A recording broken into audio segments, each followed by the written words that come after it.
ನಮಸ್ತೆ ವೀಕ್ಷಕರೇ, ನಾನು ಈ ದಿನ ಸೊಪ್ಪಿನ ಪಲಾವ್ ಮಾಡೋದು ಹೇಗೆ ಅಂತ ತೋರಿಸ್ಕೊಡ್ತಾ ಇದ್ದೀನಿ. ಸೊಪ್ಪಿನ ಪಲಾವ್ನ ಈ ರೀತಿ ಮಾಡಿ ನೋಡಿ, ತುಂಬಾ ರುಚಿಯಾಗಿರುತ್ತೆ.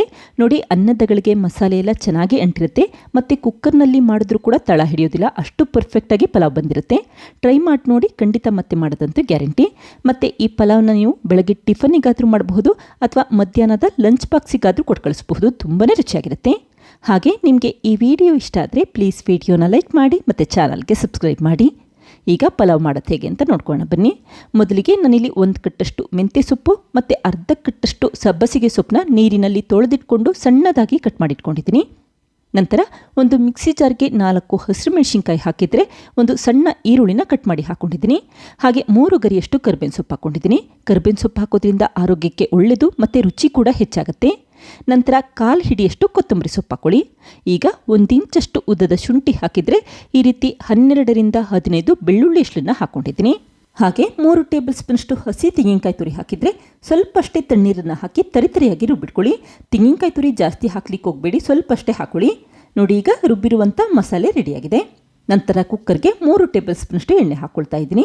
ಬೇಕನ್ಸಿದ್ರೆ ನೀವಿಲ್ಲಿ 1 ಟೇಬಲ್ ಸ್ಪೂನಷ್ಟು ತುಪ್ಪ ಕೂಡ ಹಾಕಬಹುದು. ನಾನಿಲ್ಲಿ ತುಪ್ಪ ಏನೂ ಹಾಕ್ತಾ ಇಲ್ಲ. ನಂತರ ಬಿರಿಯಾನಿ ಎಲೆ, ಚಕ್ಕೆ, ಲವಂಗ, ಏಲಕ್ಕಿ ಹಾಕ್ಕೊಳ್ತಾ ಇದ್ದೀನಿ. ಮನೆಯಲ್ಲಿ ಯಾವ ರೀತಿ ಗರಂ ಮಸಾಲ ಪದಾರ್ಥ ಇರುತ್ತೆ ಅದನ್ನೇ ಉಪಯೋಗಿಸ್ಕೊಳ್ಳಿ. ಈಗ ಅರ್ಧ ಟೀ ಸ್ಪೂನಷ್ಟು ಸೋಂಪು ಹಾಕಿದರೆ ಅರ್ಧ ಟೀ ಸ್ಪೂನಷ್ಟು ಶಾಹಿ ಜೀರ ಹಾಕ್ಕೊಂಡಿದ್ದೀನಿ.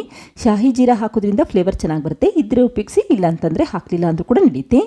ಈಗ ಒಂದು ದಪ್ಪ ಈರುಳ್ಳಿನ ಸಣ್ಣದಾಗಿ ಮತ್ತು ಉದ್ದವಾಗಿ ಹೆಚ್ಚಿ ಹಾಕ್ಕೊಂಡಿದ್ದೀನಿ. ಹಾಗೆ 1/4 ಟೀ ಸ್ಪೂನಷ್ಟು ಉಪ್ಪು ಹಾಕಿ ಫ್ರೈ ಮಾಡ್ಕೊಳ್ಳಿ. ಆವಾಗ ಈರುಳ್ಳಿ ಬೇಗ ಬಣ್ಣ ಬದಲಾಗುತ್ತೆ ಅಂತಷ್ಟೇ. ಈಗ ಉರಿನ ಮೀಡಿಯಂ ಫ್ಲೇಮಲ್ಲಿ ಇಟ್ಕೊಂಡು ಫ್ರೈ ಮಾಡ್ಕೊಳ್ತಾ ಇದ್ದೀನಿ. ನೋಡಿ, ಈರುಳ್ಳಿ ಈ ರೀತಿ ಸಾಫ್ಟ್ ಆಗಬೇಕು ಮತ್ತು ಬಣ್ಣ ಬದಲಾಗಬೇಕು, ಅಲ್ಲಿವರೆಗೂ ಫ್ರೈ ಮಾಡಿಟ್ಕೊಂಡೆ ಸಾಕು. ತಕ್ಷಣವೇ ಮೊದಲೇ ಹೆಚ್ಚಿಟ್ಟಂಥ ಈ ಸಬ್ಬಸಿಗೆ ಸೊಪ್ಪು ಮತ್ತು ಮೆಂತ್ಯ ಸೊಪ್ಪನ್ನು ಹಾಕ್ಕೊಳ್ತಾ ಇದ್ದೀನಿ. ಮೆಂತ್ಯ ಸೊಪ್ಪು ಸ್ವಲ್ಪ ಜಾಸ್ತಿ ಪ್ರಮಾಣದಲ್ಲಿ ಉಪಯೋಗಿಸ್ಕೊಳ್ಳಿ. ಸಬ್ಬಸಿಗೆ ಸೊಪ್ಪು ಮೆಂತ್ಯ ಸೊಪ್ಪಿನ ಅರ್ಧ ಭಾಗದಷ್ಟು ಉಪಯೋಗಿಸ್ಕೊಳ್ಳಿ ಅಷ್ಟೇ. ಎಣ್ಣೆಯಲ್ಲಿ ಈ ರೀತಿ ಫ್ರೈ ಮಾಡೋದ್ರಿಂದ ಮೆಂತ್ಯ ಸೊಪ್ಪಿನಲ್ಲಿರುವಂಥ ಕಹಿ ಅಂಶ ಎಲ್ಲ ಹೊರಟೋಗುತ್ತೆ. ನಂತರ ಅಷ್ಟೇ ರುಬ್ಬಿರುವಂಥ ಮಸಾಲೆ ಹಾಕ್ಕೊಳ್ಳಿ. ಈಗ ಮಿಕ್ಸಿ ಜಾರ್ಗೆ ಸ್ವಲ್ಪಷ್ಟೇ ತಣ್ಣೀರನ್ನು ಹಾಕಿ ಆ ನೀರನ್ನು ಕೂಡ ಉಪಯೋಗಿಸ್ಕೊಳ್ತಾ ಇದ್ದೀನಿ. ಈಗ ಈ ಮಸಾಲೆಯಲ್ಲಿರುವಂಥ ಹಸಿ ಸ್ಮೆಲ್ಲೆಲ್ಲ ಹೊರಟೋಗಬೇಕು, ಅಲ್ಲಿವರೆಗೂ 1-2ರಿಂದ 3 ನಿಮಿಷ ಫ್ರೈ ಮಾಡ್ಕೊಳ್ಳಿ. ನೋಡಿ, ಮಸಾಲೆ ಎಲ್ಲ ಈ ರೀತಿ ಡ್ರೈ ಆಗಬೇಕು, ನೀರಿನ ಅಂಶ ಎಲ್ಲ ಹೊರಟೋಗಬೇಕು, ಅಲ್ಲಿವರೆಗೂ ಫ್ರೈ ಮಾಡಿಟ್ಕೊಂಡೆ ಸಾಕು. ನಂತರ ಒಂದು ಟೊಮೆಟೊನ ಸಣ್ಣದಾಗಿ ಹೆಚ್ಚಿ ಹಾಕ್ಕೊಂಡಿದ್ದೀನಿ. ಈಗ ಮತ್ತೆ ಒಂದ್ಸರಿ ನೀಟಾಗಿ ಮಿಕ್ಸ್ ಮಾಡಿಟ್ಕೊಳ್ಳಿ. ಟೊಮೆಟೊ ಸಾಫ್ಟ್ ಆಗಬೇಕು, ಅಲ್ಲಿವರೆಗೂ ಒಂದ್ಸರಿ ಫ್ರೈ ಮಾಡಿಟ್ಕೊಂಡೆ ಸಾಕು. ಯಾವಾಗ ಮಸಾಲೆ ಮತ್ತು ಸೊಪ್ಪಿನಲ್ಲಿರುವಂಥ ಹಸಿ ಸ್ಮೆಲ್ಲೆಲ್ಲ ಹುಟ್ಟೋಗುತ್ತೆ ಆವಾಗಷ್ಟೇ ಹೆಚ್ಚಿರುವಂಥ ತರಕಾರಿ ಹಾಕ್ಕೊಳ್ತಾ ಇದ್ದೀನಿ. ನಾನಿಲ್ಲಿ ಬೀನ್ಸ್, ಕ್ಯಾರೆಟ್ ಮತ್ತು ಸ್ವಲ್ಪ ಗೆಡ್ಡೆಕೋಸನ್ನು ಕೂಡ ಉಪಯೋಗಿಸ್ಕೊಂಡಿದ್ದೀನಿ. ನಿಮಗೆ ಯಾವ ರೀತಿ ತರಕಾರಿ ಇಷ್ಟ ಅದನ್ನೇ ಉಪಯೋಗಿಸ್ಬಹುದು. ಹಾಗೆ ಮನೆಯಲ್ಲಿ ಬಟಾಣಿ ಇದ್ದರೆ ಬಟಾಣಿ ಕೂಡ ಉಪಯೋಗಿಸ್ಕೊಳ್ಳಿ. ನೀವು ಬಟಾಣಿನ ಈರುಳ್ಳಿ ಫ್ರೈ ಆದ ತಕ್ಷಣ ಹಾಕೋಬೇಕಷ್ಟೇ. ಈಗ ಒಂದ್ಸರಿ ನೀಟಾಗಿ ಮಿಕ್ಸ್ ಮಾಡಿಟ್ಕೊಂಡಿದ್ದೀನಿ. ನಂತರ 2 ದೊಡ್ಡ ಗ್ಲಾಸಷ್ಟು ನೀರು ಹಾಕ್ಕೊಳ್ತಾ ಇದ್ದೀನಿ.